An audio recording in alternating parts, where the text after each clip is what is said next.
에베소서 4장 1절부터 16절, 제가 진 성경으로는 신약성경 313페이지에 있습니다. 에베소서 4장 1절부터 16절,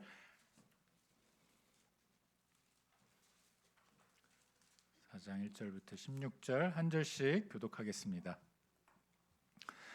그러므로 주 안에서 갇힌 내가 너희를 권하노니 너희가 부르심을 받은 일에 합당하게 행하여 은혜로 하고 오래 참음으로 사랑 가운데서 서로 용납하고 평안에 매는 줄로 성령이 하나 되게 하신 것을 힘써 지키라. 몸이 하나요 성령도 한 분이시니 이와 같이 너희가 부르심의 한 소망 안에서 부르심을 받았느니라. 주도 한 분이시요 믿음도 하나요 세례도 하나요 하나님도 한 분이시니 곧 만유의 아버지시라. 만유 위에 계시고 만유를 통일하시고 만유 가운데 계시도다. 우리 각 사람에게 그리스도의 선물의 분량대로 은혜를 주셨나니 그러므로 이르기를 위로 올라가실 때에 사로잡혔던 자들을 사로잡으시고 사람들에게 선물을 주셨다 하였도다. 올라가셨다 하였은즉 땅 아래 낮은 곳으로 내리셨던 것이 아니면 무엇이냐? 하늘 위에 오르신 자 이는 만물을 충만하게 하려 하심이라. 그가 어떤 사람은 사도로, 어떤 사람은 선지자로, 어떤 사람은 복음 전하는 자로, 어떤 사람은 목사와 교사로 삼으셨으니 이는 성도를 온전하게 하여 봉사의 일을 하게 하며 그리스도의 몸을 세우려 하심이라. 우리가 다 하나님의 아들을 믿는 것과 아는 일에 하나가 되어 온전한 사람을 이루어 그리스도의 장성한 분량이 충만한 데까지 이르리니 우리가 이제부터 어린아이가 되지 아니하여 사람의 속임수와 간사한 유혹에 빠져 온갖 교훈의 풍조에 밀려지 않게 하려 함이라. 오직 사랑 안에서 참된 것을 하여 범사에 그에게까지 자랄지라. 그는 머리니 곧 그리스도라. 그에게서 온 몸이 각 마디를 연결하 각 지체의 분량대로 역사하여 그 몸을 자라게 하며 사랑 안에서 스스로 세우느니라. 아멘. 오늘 제 표정이 좀 밝아 보이지 않으십니까? 다른 주에 비해서? 네, 별로 관심이 없으시군요. 지난 한 주 제가 어떻게 시간을 보냈는지 아시는 분들은 아실 텐데 기도해 주시고 또 격려해 주신 덕분에 합신신학대학원의 이제 목회대학원 수업들을 잘 듣고 왔습니다. 매번 느끼는 건데 이번이 제 두 번째 학기였는데요. 전국 각지에서 이제 올라오시는 목사님들과 함께 오랜만에 또 학교라는 이 세팅에서 수업을 들으면서 말씀을 공부할 수 있어서 참 좋았고요. 그에 못지않게 또 좋았던 것이 다양한 목사님들을 만나서 여러 가지 이런저런 목회에 대한 이야기들을 나눌 수 있었다는 것이 참 좋았습니다.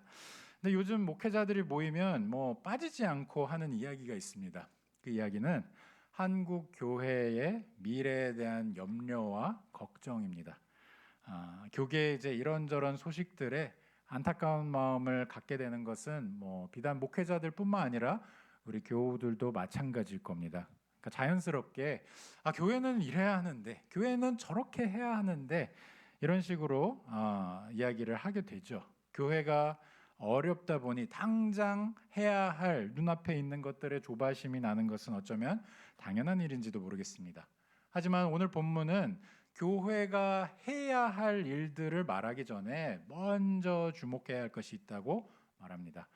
교회는 과연 무엇인가? 이 교회의 정체성을 묻는 질문에 먼저 답을 해야 한다고 말합니다. 이것을 한마디로 교회론이라고 말하는데요. 오늘 설교의 주제는 교회론입니다. 자, 에베소서는 여러분들 아시다시피 바울이 쓴 편지글입니다. 로마로 추정되는 지역에 옥중에 갇혀 있는 이 바울이 그 와중에도 에베소 교회를 향해서 마음을 쏟으면서 그 성도들을 향해서 편지글을 쓰는 내용인데요. 1절을 보시면, 오늘 본문 1절 보시면, 그러므로 주 안에서 갇힌 내가 너희를 권하노니 너희가 부르심을 받은 일에 합당하게 행하라, 이렇게 이야기합니다.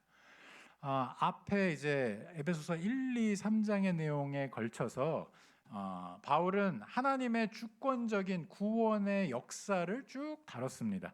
하나님께서는 우리를 창세 전부터, 영원 전부터 그리스도 안에서 우리를 택하시고 하나님의 그 거룩하고 기쁘신 뜻을 따라서 우리를 예정하사 그리스도 안에서 우리를 자녀로 삼으셨다는 것입니다. 그것도 허물과 죄로 이미 죽어서 진노의 자녀요 시체와도 같은 저와 여러분들을 위해서 말이죠. 그러니까 너무나 사랑하신 나머지 그리스도와 함께 죽어있는 저희를 끄집어내서 살리셨다는 내용입니다. 이 놀라운 은혜를 유대인에게만 베푸신 것이 아니고요, 이방인에게도 함께, 유대인과 이방인 모두에게, 다시 말해서 교회에게 부어주셨습니다. 이 놀라운 복음의 진리를 선포하고 나니 자연스럽게 따라오는 것이 그러므로 너희가 합당하게 행하라는 겁니다. 그러니까 하나님의 놀라운 섭리로 예수 그리스도의 은혜 앞에 엎드리고 나니 이에 귀한 복음에 걸맞는, 이러한 귀한 복음에 걸맞는 삶을 살아지고 싶어지는 겁니다. 복음을 듣고 알게 된 자는 모든 일에 있어서 2절과 같이 겸손과 온유와 오래 참음으로 사랑 가운데 하고 싶어지는 겁니다. 자, 겸손과 온유, 오래 참음, 항상 우리 마음 가운데 가득한 것들인가요? 아니죠. 우리한테 늘 있는 것이 아니라 사실은 우리에게 잘 찾아보기 힘든 것들이었는데, 어느 순간인가 복음을 듣고 그리스도를 만나고 나니 그리스도의 성품을 조금씩 닮아가는 그 모습이 묻어나면서 우리도 겸손해지고, 우리도 온유해지고, 우리도 오래 참으면서 사랑하게 되는 겁니다. 자, 그런데 바울이 이러한 크리스찬 라이프를 이야기하면서 빼놓지 않고 말하는 것이 있는데, 그게 바로 교회입니다. 교회. 이어지는 2, 3절을 보시면요, 변화되는 크리스찬의 삶은 성도들이 뭐라고 표현되어 있죠? 서로 용납하고 평안에 매는 줄로 성령께서 하나 되게 하시는 과정에서 이루어진다, 이렇게 이야기를 합니다. 자, 바울은 이 크리스찬 라이프를 절대로 각자 알아서 하는, 각자 도생의 그런 삶으로 표현하지 않았습니다. 사람과 얼굴을 마주하는 것보다 요새는 어떻습니까? 앱이나 어플을 마주하는 시간이 더 많아지는, 그런 것에 더 익숙해지는 요즘 세대, 우리들 아닙니까? 그런데 그런 우리들에게 어쩌면 나 홀로 크리스찬 라이프라는 것이 가능하게 여겨질 수도 있겠습니다. 하지만 성경은 그렇게 말하지 않습니다. 성경은 아예 그런 옵션은 존재하지도 않는다고 말합니다. 바울을 한번 보시죠. 자신이 받아들인 복음의 너비와 길이와 높이와 깊이, 이 충만한 것이 에베소 교인에게 있기를 구하면서 3장 말미에 아주 감격스러움에 외칩니다. 교회 안에서와 그리스도 예수 안에서 영광이 대대로 영원 무궁하기를 원하노라. 아멘. 이게 어떤 장면입니까? 바울이 하나님 앞에 정말 감격해서 예배를 올려드리고 있는 거예요. 찬양을 올려드리고 있는 거예요. 그리스도 예수 안에서 하나님께서 영광 받아 주시옵소서 이야기를 하는데, 그리스도 예수만 이야기하는 것이 아니라 교회 안에서와 그리스도 예수 안에서 이렇게 말합니다. 성도의 삶은 교회와 떼어놓을 수 없는 겁니다. 여기 나오는 구절이 벌써 서로라는 말로 시작을 하죠. 서로 용납하고 평안에 맺는 줄로 이렇게 이야기를 합니다.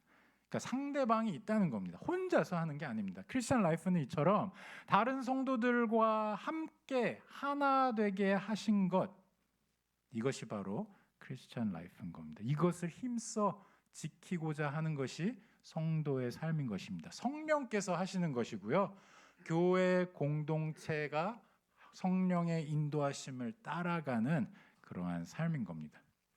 자, 이어서 이런 교회 공동체의 특징들에 대해서 바울이 이제 쭉 설명을 하는데요, 상반되어 있는 것 같은 두 가지를 이야기합니다. 두 가지가 공존하는 것을 말하는데, 하나는 단일성, 이제 영어로는 유니티라고 얘기를 하죠. 다른 하나는 다양성입니다. diversity라고 얘기하는. 그래서 단일성과 다양성이 공존하는 이러한 모습으로 표현을 하는데, 먼저 단일성부터 함께 보겠습니다. 4절부터 6절 보시면, 몸이 하나요. 자, 여기서 몸은 교회를 뜻합니다. 몸이 하나요.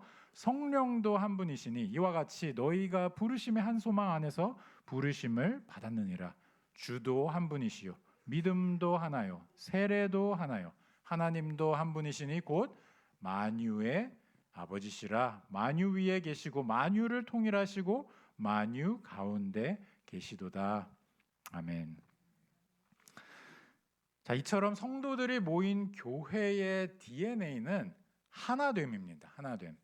이것을 보여주는 이제 7가지의 하나됨을 바울이 쭉 설명을 하고 있는 건데요. 몸, 교회, 그다음에 성령, 소망, 주라는 건 이제 예수님을 말하는 거죠. 그다음에 믿음, 세례, 그리고 하나님 아버지. 자, 이 7가지를 여러분들이 한번 유심히 살펴보시면 여기에 뭔가 더 두드러져 보이는 것들이 나타나기 시작합니다. 전체의 틀을 이루고 있는 두드러져 보이는 것들이 뭔지 한번 같이 보실까요? 여기 뭐가 써 있는지. 하나님도 한 분이시니 곧 만유의 아버지시라. 성부 하나님이 보이시나요? 또 이어서 성자, 주도 한 분이요. 예수 그리스도죠. 성자 하나님이 보이시나요? 그리고 마지막으로 성령도 한 분 이렇게 써 있죠. 성령 하나님이 보이시죠? 그러니까 이 가운데 삼위일체 되시는 성부, 성자, 성령 하나님이 존재하는 겁니다. 그러니까 교회 하나 되면요, 사도 바울이 뭐 억지로 막 만들어낸 것이 아닙니다.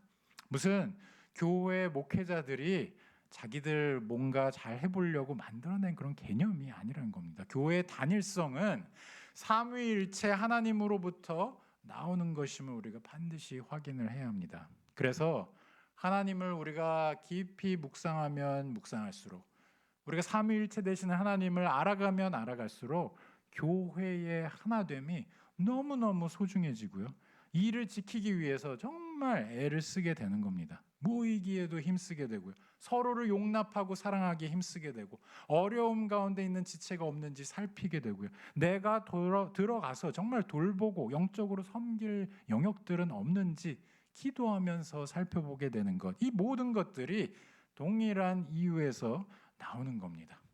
삼위일체시잖아요. 삼위일체, 성부, 성자, 성령 하나님이 한 하나님으로서 교회 가운데 임하신 것이 사실이라면 교회는 한 공동체라는 겁니다. 신앙이 깊어질수록 한 분이신 하나님 안에 거하는 그 백성들의 삶에서 하나 되지 않은 교회 공동체는 상상하기 어려운 일이 됩니다. 자, 그런데 뭐가 문제죠? 항상 교회가 하나 되면 좋겠는데 항상 문제가 있죠. 우리의 죄성입니다. 나로 하여금 교회를 보기보다는 나 자신만 보고 거기에 이제 몰두하게 만든다는 거죠. 성도에게 사실은 나와 교회는 분리해서 생각할 수 없는 것임에도 불구하고 이 죄악된 습성들이 자꾸 나로 하여금 교회마저도 나의 개인적인 필요를 충족시키는 하나의 수단, 그 이상, 그 이하도 아닌 것으로 만들어 버리는 겁니다. 사랑하는 우리 성도 여러분, 예수 그리스도의 은혜로 크리스찬이 된 성도라면요, 예수님 안에서 다른 성도들과 함께 하나로 지어져 가는 겁니다. 여러분의 양옆에 앞뒤에 앉아 있는 분들을 한번 보시죠. 쑥스러우신가요? 한번 보시죠. 이 공동체를 한번 보시죠. 지금 여기 같이 예배 드리고 있는 모든 분들이 여러분들과 함께 지어져 가는 아주 귀한 지체들입니다. 우리는 삼위일체 하나님을 고백하는 공동체요, 성령께서 하나로 묶어주신 그런 공동체라는 것을 여러분들이 꼭 기억하시기 바랍니다. 이것을 진리라고 진정 고백하신다면 서로의 존재가 얼마나 귀합니까? 옆에 앉아있는 분이 그냥 내가 예배에 왔는데 어쩌다 보니 옆에 앉았네, 이런 분이 아니고요, 예수님께서 핏값으로 사신, 그래서 우리가 한 공동체를 함께 지어가게 된, 그래서 우리는 항상 서로 연결되어 있는 그러한 분이라는 것, 그것을 꼭 기억하시면서 서로를 바라보시면 좋겠습니다. 그렇게 하실 수 있으시죠? 네. 자, 그런데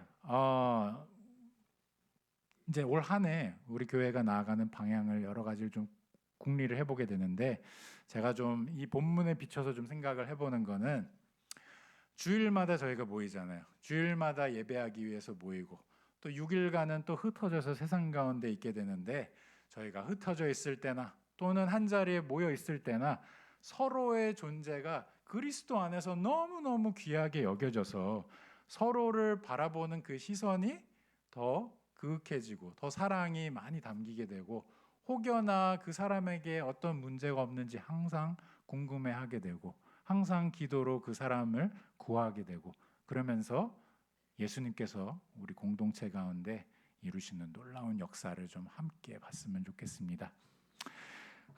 교회의 또 다른 DNA를 바울이 또 설명하는데, 그 또 다른 DNA는 다양성입니다. 사람의 몸에서도 우리가 보면 뭐 한 몸이지만 뭐 눈, 코, 입 다 따로 있고요. 손, 발, 뭐 내장 기관들 다 생김새도 다르고 맡은 역할도 다릅니다. 그런데 교회도 마찬가지인 것 같습니다. 교회 안에서도 한 하나님께서 만들어 주신, 묶어 주신 한 공동체지만 각기 다른 사람에게 다른 역할들을 주셨습니다. 11절 보실까요? 그가 어떤 사람은 사도로, 어떤 사람은 선지자로, 어떤 사람은 복음 전하는 자로, 어떤 사람은 목사와 교사로 삼으셨으니, 이렇게 적혀져 있습니다. 그러니까 교회가 하나라는 말이 모든 성도가 다 일괄적으로 붕어빵처럼 똑같다는 이야기가 아닙니다. 제가 아내 얘기를 예화로 들면 아내가 싫어하지만 그래도 들겠습니다. 제가 결혼 생활을 하면서 늘 감사하게 생각하는 점 중에 하나는 아내가 저와 다르다는 겁니다. 결혼하기 전에는 저와 빼닮은 배우자를 만나면 좋지 않을까 잠시 생각을 한 적이 있었는데, 저 스스로를 알아갈수록 하나님께서 그렇게 하시지 않은 게 참 다행이라는 생각을 하게 됩니다. 아내를 보면 이제 저와 비슷한 점들도 많습니다. 그래서 공감이 잘 되는 부분도 있는 동시에 또 저와는 사뭇 다른 성향들이 있어서 서로가 이렇게 보완해가는 그런 삶을 사는 것 같아요. 근데 둘 다 꼼꼼한 성격이라, 근데 꼼꼼함 가운데서도 또 각기 꼼꼼한 영역이 좀 차이가 있어요. 그래서 자연스럽게 이제 맡게 되는 역할들도 좀 나뉘게 되더라고요. 교회도 비슷한 것 같습니다. 우리 교우들도 제가 이렇게 쭉 살펴보면 뭐 서로 비슷한 점들도 있지만 서로 또 참 다릅니다. 그렇죠? 그래서 지난주 우리가 예결산 재직회를 하지 않았습니까? 또 오늘 이제 예결산 공동의회를 또 앞두고 있는데, 우리 재정위원들을 좀 뵈면 진짜 너무너무 수고가 많으세요. 이것 좀 준비하느라고. 근데 이분들이 엄청 꼼꼼합니다. 이 숫자 하나 착오가 없게 하려고 보고 또 보고 또 체크하고, 그렇게 해서 준비하는 예결산 공동 의회고, 또 지난주 재직회였습니다. 그래서 이렇게 나눠주시는 이 표 같은 거 쓰레기통에 버리지 마시고 꼭 잘 챙겨두시고, 그리고 또 기회가 될 때마다 우리 재정위원들 또 격려해 주시면 참 좋을 것 같아요. 근데 뭐 재정위원들만 그런 게 아니고, 또 교회 보면 구석구석 가꾸는 일에 최선을 다하는 그런 분들이 참 많으세요. 근데 보면 가꾸는 방법들도 참 다양합니다. 어떤 분들은 앞에 있는 것처럼 뭐 화초로 이렇게 공간을 꾸며주시는 분들도 있고, 또 어떤 분들은 고장난 어떤 설비나 기계 같은 것을 고쳐줌으로 가꿈에 참여해 주신 분들도 있고, 또 어떤 분들은 교회 구석구석을 깨끗하게 청소해 주면서 그 역할을 하시는 분들도 있고, 어떤 분들은 또 자수나 이런 예쁜 데코레이션을 또 붙여줌으로 교회를 꾸미는 분들도 있습니다. 진짜 다양합니다. 또 우리 예배는 어떻습니까? 예배 안에도 참 반주자로 섬겨주는 귀한 분들도 계시고요. 또 찬양으로 섬겨주시는 분들도 있고, 또 헌금위원으로 섬겨주시는 분들도 있고, 기도의 순서 가운데 섬겨주시는 분들도 있고, 다양한 분들이 많습니다. 그리고 이 시간에 이 옆방을 비롯해서 밑에 층에도 예배와 아이들의 예배와 또 말씀 공부를 위해서 애써주시는 그런 교사분들도 참 많이 있습니다. 예배를 위해서 예배 전에 기도해 주시는 우리 권사님들도 있으시고요. 또 아이들의 예배를 위해서 애써주는 우리 교육자들도 있고, 그리고 당회원들과 집사님들 이런 분들도 참 여러모로 교회를 위해서 애써주고 계세요. 그래서 제가 쭉 보면 가끔은 이게 너무 신기하게 느껴질 때가 있습니다. 아니 어떻게 한 공동체 안에 이토록 다양한 달란트를 가진 이런 귀한 분들이 한 자리에 모여 있을 수 있을까? 일부러 이렇게 모으려고 막 계획을 해도 이렇게 절대로 안 될 것 같은데, 다른 환경에서 자란 각기 다른 분들이 다른 달란트를 들고 와서 한 교회 가운데 같이 예배하고 섬기고 있다는 것이 너무나도 귀한 것 같습니다. 사랑하는 우리 성도 여러분, 한샘교회는요, 목회자 개인의 공동체도 아니고요, 장로들의 공동체도 아닙니다. 집사의 공동체도 아니고 권사의 공동체도 아닙니다. 한샘교회는 하나님께서 각 사람에게 주신 다양한 역할이 있는 성도들의 공동체입니다. 이 말은요, 한샘교회가 건강하게 서 있기 위해서는 이토록 다양한 역할을 부여받은 각각의 성도님들이 자기 역할을 감당해 줘야 된다는 뜻입니다. 다시 말해서 목회자는 목회자대로 말씀을 열심히 연구하고 그것을 전하는 일에 힘쓰고, 장로는 장로대로 우리 교우들을 돌보고 보살피고 하는 일에 힘쓰고, 또 권사는 권사대로, 또 집사는 집사대로 교회를 돌보고 또 어려운 상황 가운데 있는 사람들에게 나아가고, 위원회는 위원회대로, 또 전도회는 전도회대로 각각의 성도 한 명 한 명이 하나님 안에서 부여받은 그 달란트를 하나님 앞에서 그 몫을 감당해 줄 때야만 교회가 교회답게 서 있을 수 있습니다. 올 한 해가 하나님께서 한샘교회 가운데 교우들에게 주신 그 역할들을 좀 찾아가는 한 해였으면 좋겠습니다. 혹여나 내가 이 교회 가운데 내 역할이 무엇이지 한 번도 생각해 보지 못하신 분들이 있으시다면 2026년을 한번 그런 해로 삼아 보시죠. 하나님께서 나에게 분명히 각기 다른 몸의 부분처럼 각기 다른 역할을 주셨는데, 한샘교회에서 나는 어떤 역할을 해야 하지? 이것을 발견해 가시고 또 확인해 가시고 또 그 역할을 해내시면서 서로가 같이 지어져 가는 그 아름다운 모습을 볼 수 있는 그런 한 해가 되기를 간절히 기도합니다. 자, 그런데 이 과정에 우리가 절대로 놓치면 안 되는 아주 중요한 사실이 있다고 본문이 가르쳐 줍니다. 그것은 이 역할은 철저하게 은혜로만 주어진다는 겁니다. 7절 한번 보시죠. 우리 각 사람에게 그리스도의 선물의 분량대로 은혜를 주셨나니. 자, 교회는 무슨 회사처럼 특정한 목적이나 이윤을 창출하기 위해서 기능적으로 사람들이 모여 있는 공동체가 아니라는 겁니다. 다시 말해서 어떤 테크니션이나 전문가들의 집합이 아니라는 겁니다. 각자에게 주어진 달란트보다 앞서서 이야기되고 있는 것이 지금 뭡니까? 하나님께서 선물로 주신 은혜잖아요. 은혜 없이는 섬김도 없고요, 은혜 없이는 역할도 없습니다. 왜냐하면 교회는요, 하나님께서 그의 아들 예수 그리스도를 십자가에 내어주시면서까지 그 피값으로 사신 공동체이기 때문이에요. 다시 말해서 교회는 하나님의 은혜로 내가 얼마나 형편없는 죄악에 파묻혀 죽음을 향해서 소망 없는 그런 질주를 거듭하던 자인지 이걸 본 사람들의 집합이란 겁니다. 이미 죽은 시체처럼 어둠 가운데 살기를 거듭하던 그런 나에게 어느 날 하나님께서 다가와 주셔서 복음을 들려주신 그 경험을 한 자들의 모임이라는 겁니다. 수고하고 무거운 짐진 자들아 다 내게로 오라, 이렇게 나를 애타게 부르시는 예수님의 그 부르심에 감격하여서 하나님 앞에 나오게 되고, 내가 나와서 무릎을 꿇은 그 예수 그리스도, 십자가에 못 박히신 이 예수 그리스도께서 하나님의 아들이시라는 점에 다시 한번 놀라고, 그럼에도 불구하고 한없이 낮아지셔서 이 땅 가운데 오셨다는 것에 또 한 번 놀라고, 내가 받아야 할 죄의 심판을 대신 가져가셨다는 것에 또 한 번 놀라서 엎드리는 그런 공동체라는 겁니다. 여러분들도 하나님의 은혜로 예수 그리스도의 십자가 앞에서 나는 정말 자격 없는 죄인입니다 하고 완전히 무너져서 이 자리 가운데 나오신 자들 아니십니까? 우리가 은혜, 또 은혜, 전적으로 하나님의 은혜로 모인 그런 공동체라는 것을 절대로 잊지 마시기 바랍니다. 그것을 잊지 않을 때야만 우리의 삶 가운데 주님을 향한 감사가 넘칠 수밖에 없고요, 이 은혜를 잊지 않아야만 우리가 뭐 하는 공동체인지 우리는 분명하게 알 수 있습니다.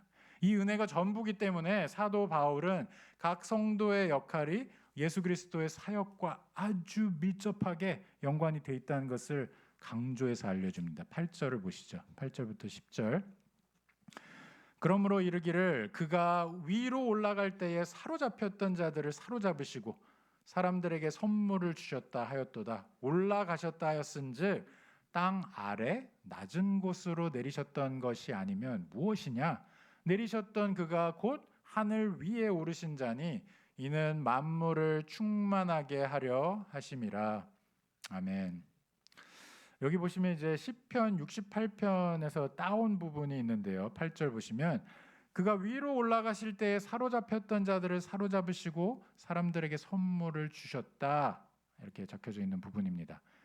이 모습은 전쟁에서 승리를 거둔 장수가 그 전쟁에서 얻은 전리품을 나눠주는 그런 장면입니다. 근데 이게 왜 여기 있나 싶을 수도 있는데 이어지는 9절의 설명을 보면 올라가셨다 함은 그리스도께서 죽음을 이기고 부활하신 승리를 표현한 것이요 동시에 모든 사역을 마치고 하늘에 오르셔서 하나님 우편에 앉으시는 승리자의 모습 또한 여기 담겨 있다는 것을 우리가 알게 됩니다. 그리고 이 승리가 있기 전에는 뭐가 있습니까? 땅 아래 낮은 곳으로 내리셨던, 다시 말해서 이 땅에 오신 성육신과 그리고 그보다 더 낮아져서 죽음에까지 거하신 십자가의 사역이 여기 적혀져 있습니다.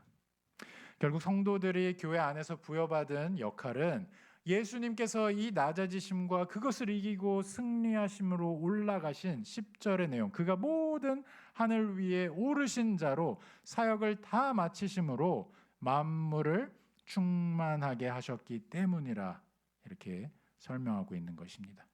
교회는 이러한 예수 그리스도의 사역 위에 서 있습니다. 예수님께서 그 사역을 다 이루시고 그 성도에게 은혜로 역할을 부여하시는, 그래서 12절 교회 안에서 봉사의 일로 섬기게 하시는 겁니다. 그런데 이게 12절 그리스도의 몸, 즉 교회를 세우려는 아주 분명한 목적이 있다고 말합니다. 말하자면 교회에서의 섬김과 봉사는 그냥 자기가 하고 싶다고 하고 갑자기 하기 싫다고 획 그만두는 그런 가벼운 성질의 것이 아니라는 뜻입니다. 교회를 섬겨가고 그런 모습들은 다 교회를 세워가는 데 있어서 정말 중요한 역할을 하기 때문이죠. 교회를 세워감에 있어서 필요하다면 설사 내가 익숙하지 않은 영역이라도 주님 앞에 엎드려 기도해 보면서 주님께서 말씀 주시면, 주님께서 마음을 주시면 나아가서 섬길 수도 있게 되는 것이고요. 또 교회에 덕이 되는 일이라면 선뜻 나선 사람이 아무도 없을지라도 내가 주님 앞에 그것을 확인해 가면서 나아갈 수도 있는 것입니다. 또 거꾸로 역으로 만약에 나의 섬김의 모습이 말씀 위에 세워져 있는 이 교회의 질서를 흔들거나 성도들의 신앙을 위해서 덕이 되지 않는다면 아무리 내가 능력 있고 아무리 내가 그것을 하고 싶은 사람이라 할지라도 언제든지 그것을 내려놓을 수도 있어야 합니다. 왜죠? 교회는 내 능력으로 충만하게 하는 곳이 아니기 때문입니다. 교회는 예수 그리스도와 그분께서 하신 사역이 충만하게 하신 그런 공동체입니다. 이 사실을 여러분들이 기억하시면서 섬김과 봉사 가운데 하나님 앞에서 질문을 많이 하셨으면 좋겠어요. 하나님께서는 어떠한 영역 가운데 내가 나아가길 원하십니까? 나에게는 어떠한 달란트를 주셨습니까? 나에게는 어떻게 교회를 섬기고 세우게 하십니까? 이런 질문들을 많이 하시는 그런 한 해가 됐으면 좋겠습니다. 자, 그렇다면 저희가 이제 단일성과 다양성에 대해서 함께 살펴봤는데 단일성과 다양성이 공존하는 교회에 그럼 나아갈 방향은 무엇이냐? 이것에 대해서 오늘 본문이 또한 가르쳐주고 있는데요. 조금 의외로 다가올 수도 있는 내용을 말합니다. 왜냐하면 오늘 본문은 단일성과 다양성을 통해서 교회가 나아가는 그 방향은 성숙이라고 이야기하기 때문입니다. 13절 보실까요? 우리가 다 하나님의 아들을 믿는 것과 아는 일에 하나가 되어 온전한 사람을 이루어 그리스도의 장성한 분량이 충만한 데까지 이르리니, 이렇게 이야기합니다. 그러니까 그리스도의 장성한 분량이 충만한 데까지 우리는, 그리고 교회는, 성도는 자라야 합니다. 자라야 합니다. 계속해서 그리스도께서 다시 오시는 그때까지 우리는 쉬지 않고 성화의 과정을 거치고 또 거치면서 그 가운데 섬김과 봉사에 우리 스스로를 헌신하면서 그렇게 자라가야 합니다. 근데 어떻게 자랄 수가 있죠? 이것에 대해서도 오늘 본문이 이야기해 주는데요. 두 가지를 크게 이야기합니다. 13절 보시면 우리가 다 하나님의 아들을 믿는 것과 아는 일에 하나가 되어서 그렇게 그리스도의 장성한 분량에 이른다고 말을 합니다. 근데 여기서 좀 조심할 것으로 적어놓고 있는 것이 교훈과 풍조에 휘말려 요동하지 않는 것, 이렇게 이야기하고 있는데 어쩌면 과천처럼 이 문제가 피부에 와닿게 그렇게 느껴지는 곳도 또 없을 겁니다. 여러 가지 이단과 종교들이 참 많이 판치는 곳 아닙니까? 그런데 그곳 가운데서 우리가 하나님의 백성들로서 한 교회로서 나아가야 하는 그 섬김의 방향은 하나님의 아들을 믿는 것과 그것을 아는 일에 하나가 되는 겁니다. 2026년 가운데 우리가 적극적으로 추구해야 될, 적극적으로 붙잡아야 될 그런 목표가 있다면 바로 말씀을 배워가면서 말씀 가운데 이 예수 그리스도를 알아가는 겁니다. 예수 그리스도를 믿는다는 것이 무엇을 의미하며 나를 위해서 모든 것을 쏟아내신 하나님의 아들 그 그리스도는 도대체 누구신가? 이것이 우리가 2026년 가운데 붙잡고 반드시 붙잡고 나아가면서 알아가야 할 것들입니다. 그리고 또 한 가지는 15절이 이야기하는데요. 이런 그리스도를 아는 이 지식을 바탕으로 어떻게 하라고 나오죠? 사랑 안에서 참된 것을 하라, 이렇게 말합니다. 사랑 안에서 참된 것을 하라. 여기서 하라는 것은 모든 것을 다 포함합니다. 우리의 말과 우리의 행동과 우리가 보이는 제스처 하나하나, 표정 하나하나까지 우리가 살아가는 삶 전체가 여기 담겨 있는 것입니다. 그런데 사랑 안에서 하라는 겁니다. 그리스도께 받은 그 사랑을 아는 자답게 그렇게 사랑으로 하라는 겁니다. 근데 우리는 보통 양극단으로 치우치곤 하죠. 사랑 쉽게 얘기를 하면서 실제로 행하는 것은 아무것도 없는, 내가 나아가서 손 한번 뻗어본 자가 없는 그러한 빈 껍데기뿐인 사랑을 이야기하거나 또는 행하는 것, 뭔가를 하자라는 얘기는 너무 많이 하지만 실제로 그 행함 가운데, 우리의 사역 가운데 그리스도의 사랑은 찾아볼 수가 없는 그런 경우들이 참 많습니다. 인간이 놓여있는 좌로 우로 치우치기 쉬운 그런 습성인 것이죠. 그래서 바울이 강조해서 이야기합니다. 사랑 안에서, 그 어느 것 하나에 편향된 것이 아니라 그리스도의 사랑 안에서 공동체로서 함께 붙잡고 나아가야 할 것들, 그 섬김과 봉사의 것들을 하라고 말을 합니다. 이러한 두 가지가 이루어질 때 하나님을 알아가는 것, 예수 그리스도를 알아가는 것에 최선을 다하고 그것을 사랑 안에서 실천해 나갈 때 16절, 그에게서 온몸이 각 마디를 통하여 도움을 받음으로 연결되고 결합되어 각 지체의 분량대로 역사하여 그 몸을 자라게 하며 사랑 안에서 스스로 세우느니라, 이렇게 이야기합니다. 그러니까 이 그림이 여러분들 머릿속에 그려지셔야 합니다. 하나님께서 이 교회 공동체가 자라가는 그 모습으로 말씀하시는 것은 각계 전투가 아니고요. 우리가 다 하나님의 아들 예수 그리스도를 알아가는 것에 최선을 다하고 그것을 사랑해서 실천해 갈 때 온 마디마디마다 서로 도움을 주면서 연결하는 모습들이 가득하게 되고 각 지체가 하나님께서 주신 분량대로 자라게 되는, 그 몸이 자라게 되는, 어느 순간 보니까 몸이 성장해 있는 그러한 모습으로 나아가게 될 것이라는 겁니다. 그 과정은 생각보다 이렇게 가시적으로 확확 드러나지 않을 수 있어요. 하지만 분명한 것은 성령께서 역사하셔서 이 방향으로 나아갈 때 그 자람이 있다는 겁니다. 갈 때는 모를지 몰라도 뒤돌아볼 때 우리 한샘교회가 올 한 해 이렇게 성장했구나. 그리스도 안에서 함께 이렇게 지어져 갔구나. 이러한 간증을 할 수 있게 될 것이라는 겁니다. 자, 그런데 이렇게 천천히 함께 지어져 가는 그리스도의 장성한 분량까지 지어져 가는 그 과정이 시간이 오래 걸릴 수도 있는 일이다 보니 우리는 항상 조급하죠. 바로바로 뭔가 결과를 보고 싶습니다. 근데 그렇지 않을 수도 있어요. 그래서 오히려 이런 것들을 추구해 나가는 과정 가운데 교회 안에서 흠들을 많이 보게 될 수도 있습니다. 서로의 모습 안에서 죄악된 것들을 많이 볼 수도 있고요. 그래서 실망하기도 하고 또 때로는 낙심하기도 할 수 있습니다. 하지만 우리에게 분명하게 말씀하시는 바 그리스도의 장성한 분량이 충만한 때까지 완벽에 이르는 그 때까지 하나님께서 이 일을 놓지 않으신다고 말씀하세요. 근데 이 일이 어떻게 이루어지는지 좀 가시적으로 어떤 눈에 보이는 형상으로 우리에게 드러내는 본문이 있는데 그게 바로 요한계시록 21장입니다. 요한계시록으로 한번 가서 보실까요? 계시록 21장을 보시면 하나님의 백성들의 공동체 교회가 마지막 때 예수 그리스도께서 다시 오시게 될 때 그때 어떤 모습으로 있을 것인지를 보여주고 있습니다. 요한계시록 21장을 보시면 1절과 2절을 먼저 읽겠습니다.